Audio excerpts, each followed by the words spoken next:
ராகு கேது. இந்து ஜோதிடம் மற்றும் ஆன்மீகத்தில் ராகு மற்றும் கேது ஆகிய இருவரும் நிழல் கிரகங்கள், சாயா கிரகங்கள் என்று அழைக்கப்படுகிறார்கள்.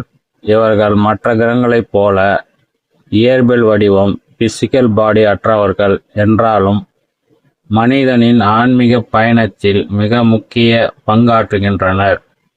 ராகுவும் கேதுவும் ஒரு பாம்பின் இரு துண்டுகளாக கருதப்படுகிறார்கள். தலைப்பகுதி ராகு, வால் பகுதி கேது. ஆன்மீக ரீதியாக இவர்கள் தாக்கம் மற்றும் முக்கியத்துவம் கொடுக்கப்பட்டுள்ளது.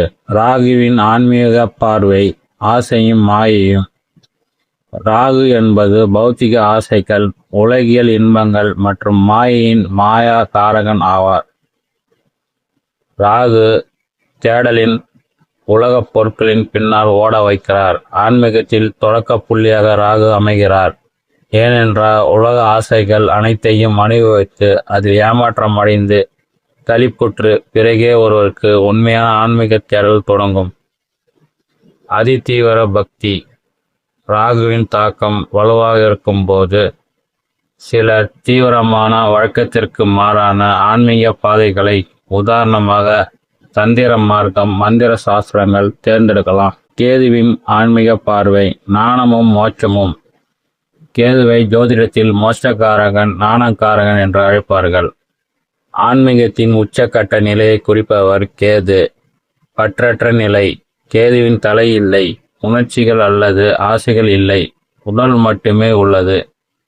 இதனால் உலக விஷயங்களை பற்றற்ற நிலை, டிட்டாச்மெண்ட் கேது ஏற்படுத்துகிறார். ஞானம் மற்றும் தியானம். கேதுவின் அருள் பெற்றவர்கள் ஆன்மீகத்தில் ஆழ்ந்த தியானம், யோகா, தனிமை மற்றும் ஆன்மீக விசாரணையில் ஈடுபடுவார்கள்.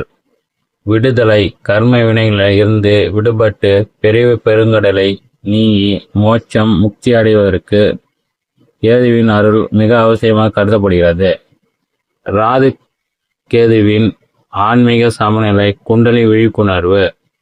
ஆன்மீக குறியீடுகளின்படி ராகு மற்றும் கேது மனித உடலின் குண்டலினி சக்தியாக கூறுகின்றனர். முதுகெலும்பின் அடிப்பகுதியில் மூலாதாரத்தில் புரண்டு கிடக்கும் குண்டலினி பாம்பு தான் கேது.